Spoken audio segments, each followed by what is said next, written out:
We are seeing the 10-year T-note falling about 1 basis point today. The yield on the 30-year Treasury also moving lower as well. Let's get out to Yahoo Finance's very own Brian Cheung, who is tracking that statement that just came down a short time ago. Brian.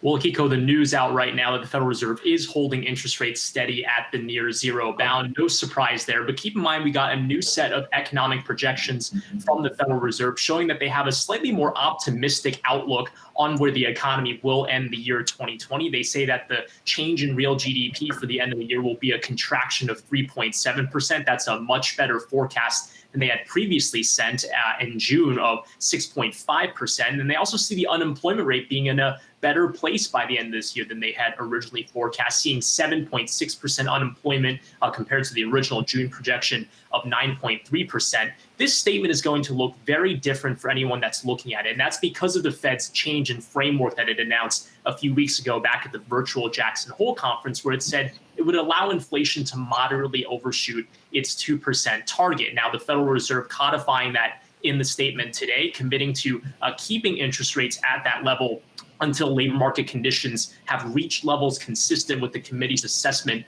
of maximum employment and inflation has risen to 2% and is on track to moderately exceed 2% for some time. Now, it's important to note that this is also a statement where there was not unanimous supporting behind this decision. Actually, we had two dissents in this particular decision. Neil Kashkari from the Minneapolis Fed, in addition to Dallas Fed President Robert Kaplan. Robert Kaplan saying he would have preferred a policy statement that committed to keeping interest rates beyond or at near zero, beyond the point where the virus has really inflicted its toll on the economy. And then Neil Kashkari saying he would prefer to keep the range at zero, near zero, until core inflation has reached 2%, quote, on a sustained basis. So it's more of a semantic thing, not necessarily those two individuals saying we don't agree with keeping interest rates near zero. They did support the decision to keep interest rates at zero bound.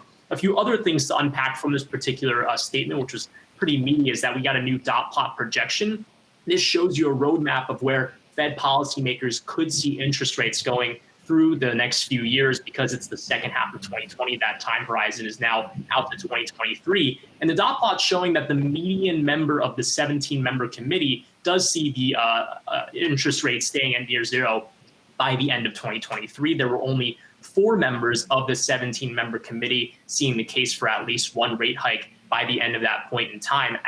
One of those members actually sees the case for 2 rate hikes by the end of 2022. So a lot of noise in this particular report, a lot to comb through. Again, this statement is much longer than previous statements have been. And one other thing I want to note before I throw it back over to you is that the quantitative easing could be in view. The language for the statement says the Fed would continue to keep purchases at least at the current rate.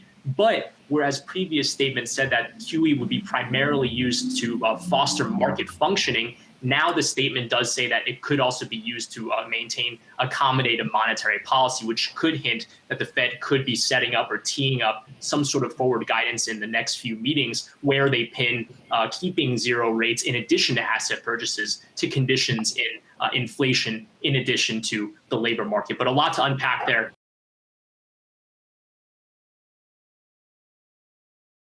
Hey investors, Zach Guzman here. Are you interested in learning more about the markets and getting the latest financial news? Well, then click right here to subscribe to our Yahoo Finance YouTube channel. Get the latest up-to-the-minute market analysis, big interviews in the world of finance, and information on how to manage your money every day wherever you are.